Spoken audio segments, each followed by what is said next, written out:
Merci pour votre fidélité, chers téléspectateurs d'Afro Info des 43.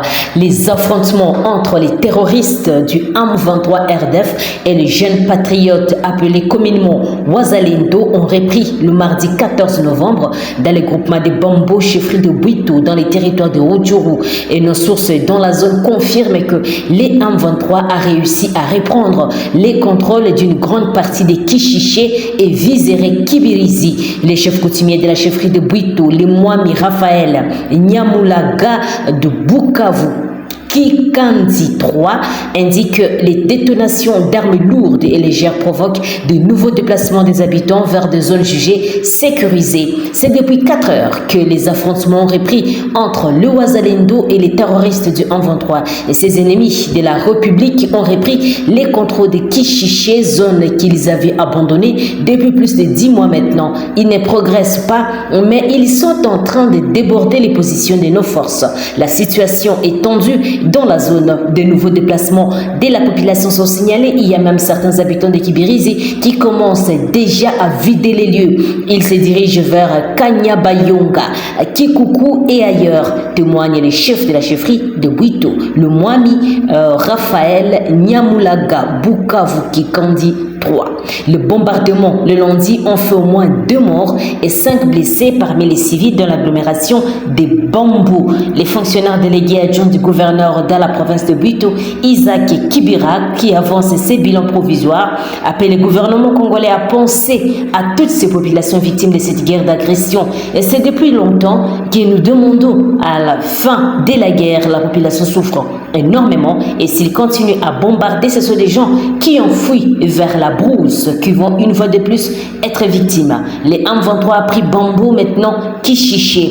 Ils veulent aller jusqu'où? Et qu'est-ce qu'ils cherchent à Bambou? Il n'y a même pas de carré minier là-bas. Nous exigeons la fin de la guerre afin de permettre aux populations de retourner dans leur milieu d'origine et d'évacuer librement à leur occupation, a dit Isaac Kibira, qui est le fonctionnaire délégué adjoint du gouverneur de la chefferie de Bwito.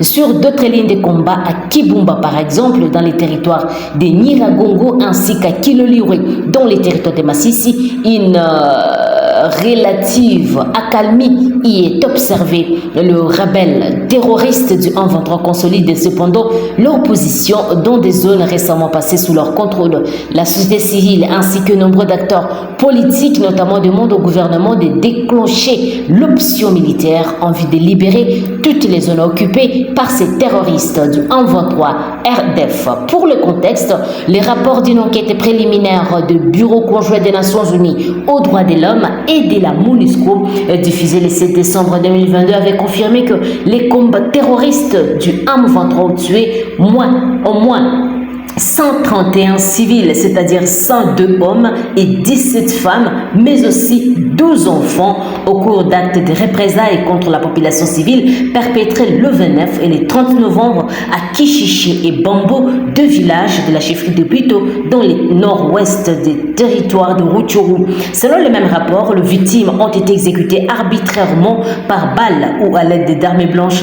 8 personnes ont par ailleurs été blessées par balle et 60 autres enlevées. Au moins 22 femmes et 5 filles ont été violées. Et dans un autre rapport publié le mardi par le Bureau conjoint des Nations Unies aux droits de l'homme a revu ces chiffres à la hausse et parle désormais de l'exécution sommaire d'au moins 171 personnes entre le 21 et le 30 novembre 2022. Les redoublements des forces de sécurité vers le front du M23 dans les territoires de Rutshuru a par ailleurs entraîné un vide sécuritaire dans d'autres territoires et que d'autres groupes armés, notamment des factions Natura et divers groupes Mai Mai, ont mis à profit pour étendre leur domination.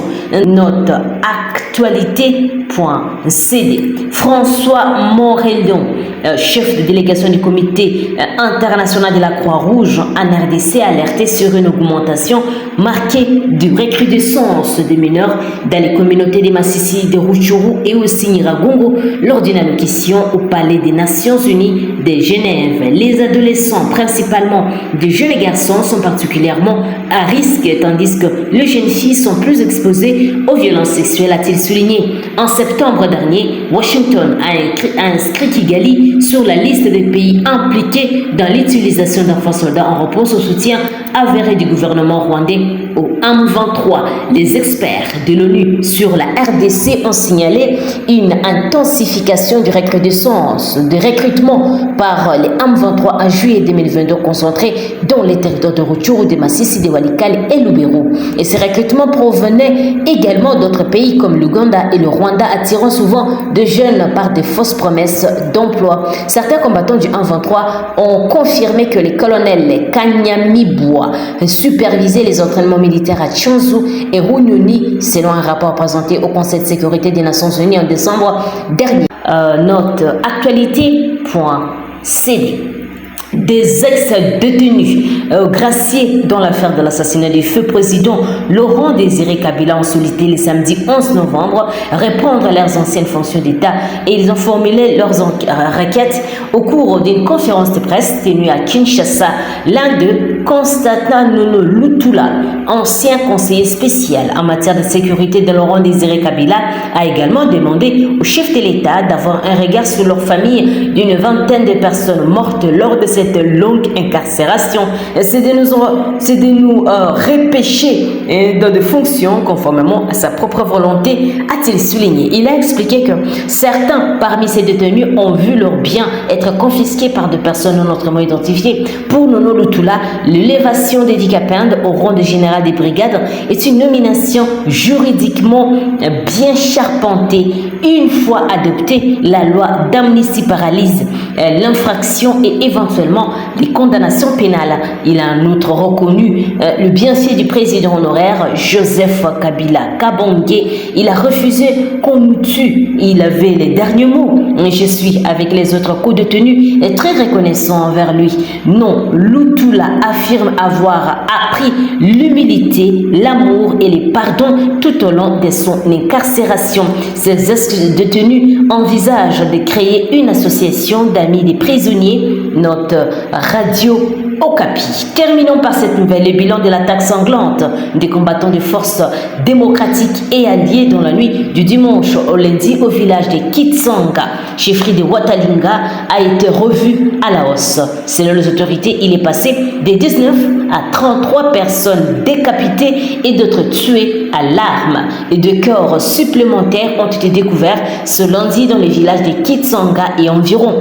Selon les chefs de groupement des Bahumu, entité où ont eu les tueries, 23 civils ont été inhumés, tandis que 6 personnes ont été prises en otage pour aider à transporter les biens pillés, puis exécutés. Ce bilan est toujours provisoire. Nous avons un bilan provisoire de 33 personnes tuées, dont un capitaine de l'armée. 23 corps ont été enterrés à Kitsanga, mais les corps de 3 pêcheurs tués en premier vers la rivière Semolu qui ne sont pas encore levés du lieu du drame. Sur cette liste s'ajoutent aussi 6 autres corps des otages qui ont été emportés lors de l'incursion de ces rebelles. Les ont exécutés dans le parc national de Virunga et leurs cadavres sont toujours dans les parcs.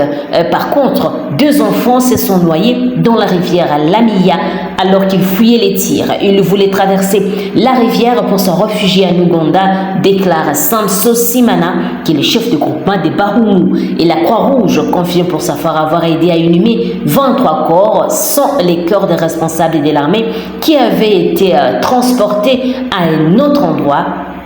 Et aussi, voilà, cette information est écrite par actualité.cd. Merci à vous, chers téléspectateurs, de nous avoir suivis jusqu'à la fin. N'oubliez pas de vous abonner, d'activer la petite cloche de notification pour recevoir nos informations à temps réel. Je suis Santi Chesenga, dans la province de l'Ituri, pour Afro Info des 43. Au revoir.